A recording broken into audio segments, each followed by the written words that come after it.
تم نے اس کے حضور پیش ہونا ہی ہونا ہے. اس کے حضور جانے سے تم بچ نہیں پاؤ گے، چھٹکارا نہیں، رستگاری نہیں. ایک ایک عمل کا تمہیں حساب دینا ہوگا. ایک ایک حرکت اور ایک ایک سکنت تمہاری تشت ازبام ہوگی.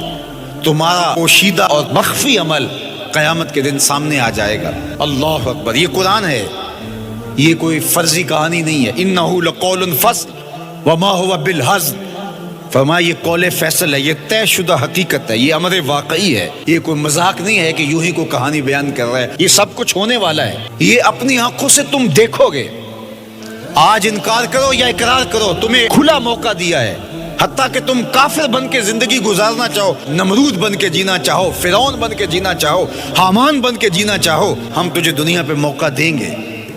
لیکن یہ نہیں ہے کہ جب زندگی کی بساط لپیٹے گی پھر کام ختم ہو جائے گا. نہیں، یہ تمہیں ہمیں فرصت دی ہے، پھر ہم نے تم سے حساب لینا ہے. ایک ایک عمل تمہارے سامنے آئے گا. اللہ اکبر. ذرا غور کیجئے. فآمنوا باللہ، تو بہتر ہے کہ اللہ پر ایمان لاؤ. اس کے حضور تو تم نے آنا ہی آنا ہے.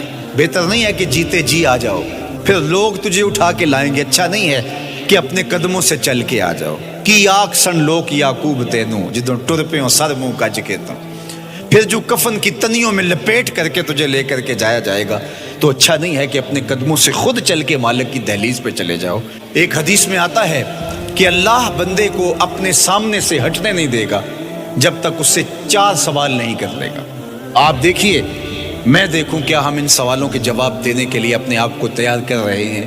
پہلی چیز، اللہ پوچھے گا عمر کہاں گزاری. دوسرا سوال، اللہ تعالیٰ علم کے بارے میں پوچھے گا. جو پڑھا تھا بتا، عمل کہاں تک کیا. خلوت، جلوت، زندگی، شام و سحر تیرے اس سیکھے ہوئے علم کی مطابقت میں تھے یا علم عزت دولت کمانے کے لیے پڑھا تھا. تیسری بات، اللہ پوچھے گا مال کمایا کیسے، اور مجھے بتا مال خرچ کہاں کیا. آج لوگ نیب سے ڈرتے ہیں کہ ہم سے پوچھ نہ لیا جائے کہ یہ آیا کہاں سے. منی ٹریل پیش کرو، یہاں ہم بچ جائیں گے.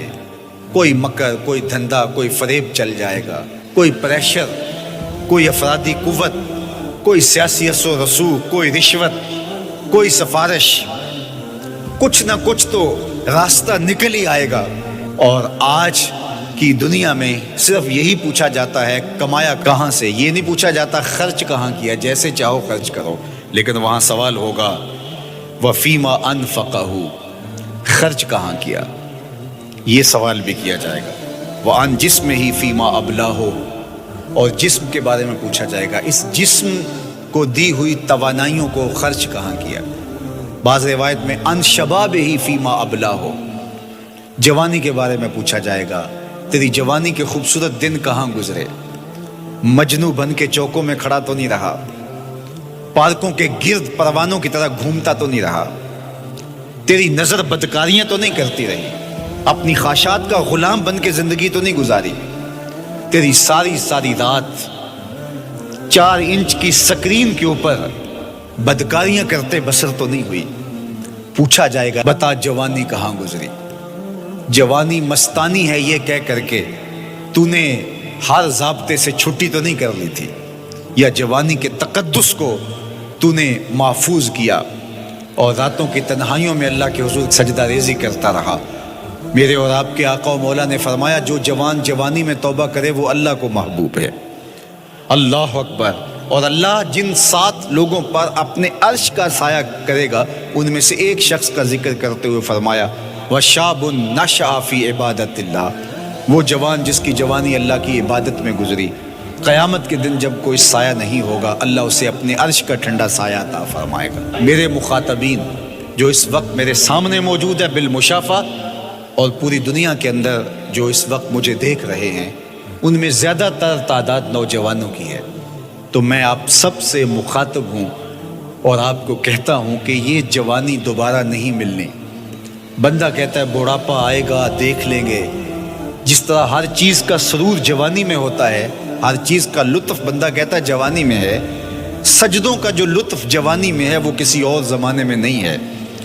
اپنی پیشانی کو سجدوں سے آشنا کرو، اپنی جوانی کو مثل سحر بے داغ رکھنا، اپنے شباب کو الجھنے نہ دینا، اپنے شباب کے تقدس کو پامال نہ ہونے دینا۔ اس کائنات کا بہترین چہرہ وہی ہے جو جنسی کالک سے محفوظ ہے۔ اپنے تقدس کو مجروح نہ ہونے دینا۔ تمہاری زندگی شبنم سے پاکیزہ تر رہے، سحر سے پاکیزہ تر رہے۔ تمہاری جوانی اتنی خوبصورت ہو کہ محمد عربی کو رشک آئے تمہاری جوانی پر۔ اپنی جوانی کو آوارگی میں بسر نہ کرنا، اپنی اس جوانی کو دین کے لیے وقف کرنا۔ سحری کے سجدوں میں آنسو بہا کر کے جوانی کا لطف کشید کرنا۔ جوانی کا لطف اور مزہ رب کے ساتھ محبت اور رب کے ساتھ عشق کرنے میں ہے۔ جوانی کے اندر دل کی بے تابیاں، دل کی بے چینیاں اور دل کی بے قراریاں ذرا مسلح پہ لے کے آؤ۔ عشق کرنا ہے تو کسی آوارہ سے نہیں، عشق کرنا ہے تو رب العالمین سے کرو، آمنہ کے لال سے کرو، تو پھر دیکھنا کہ یہ جوانی کیا نور بخشتی ہے۔